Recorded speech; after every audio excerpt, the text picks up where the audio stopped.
wabarakatuh. Perkenalkan nama saya Anissa Mustama Azhara dari Prodi Ilmu Tasawuf. Saya akan menjelaskan sedikit tentang psikoterapi sofistik dalam upaya membina dan mengembalikan kesehatan mental. Di zaman sekarang, hidup terasa semakin cepat berlalu. Banyak orang yang terlihat sibuk dan kuat, padahal di dalam hatinya sedang merasakan lelah karena pikiran yang tidak berhenti setiap harinya, cemas akan masa depan dan tekanan hidup yang terus datang. Inilah tanda bahwa kesehatan mental menjadi persoalan penting dalam kehidupan manusia modern. Banyak orang hari ini kehilangan ketenangan bukan karena kurangnya materi saja, tetapi karena jauhnya hati dari makna hidup.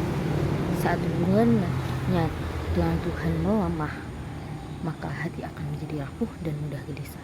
Karena itu penyembuhan jiwa tidak cukup hanya dengan menangkan pikiran saja, tapi juga perlu mendekatkan hati kepada Tuhan.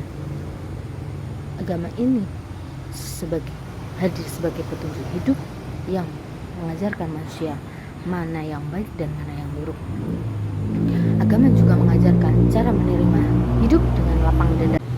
Pada awalnya, psikoterapi ini berkembang tanpa melibatkan unsur agama. Namun seiring waktu, banyak ahli menyadari bahwa jiwa manusia ini membutuhkan sentuhan spiritual.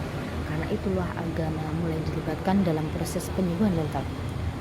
Selanjutnya, itu akan melahirkan psikoterapi sofistik. Psikoterapi sofistik ini merupakan penyembuhan jiwa melalui tasawuf. Dalam tasawuf, masalah mental dipahami sebagai kegelisahan akan hati yang ada di hati. Karena itu penyembuhan dilakukan dengan membersihkan hati dan mendekatkan diri kepada Allah Subhanahu wa taala. Salah satu metode utama adalah zikir. Zikir membantu hati menjadi lebih tenang.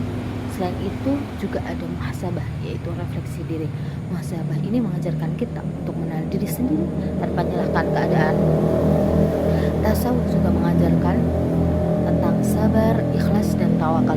Sabar ini melatih emosi, ikhlas ini meringankan beban hati, dan tawakal menenangkan kecemasan. Tujuan psikoterapi sofistik ini bukan hanya untuk menghilangkan masalah hidup, tetapi juga menguatkan jiwa dalam menghadapi kehidupan dari persoalan kehidupan ini. Dengan jiwa yang tenang, manusia akan mampu menjalani hidup dengan lebih bijak dan bermakna. Tidak semua lelah harus dilawan, sebagian lelah ini perlu dipahami. Tidak semua masalah harus dihindari, sebagian cukup untuk diserahkan kepada Allah. Karena ketika hati kembali kepadanya, ketenangan tidak lagi dicari keluar, melainkan tumbuh perlahan dari dalam diri.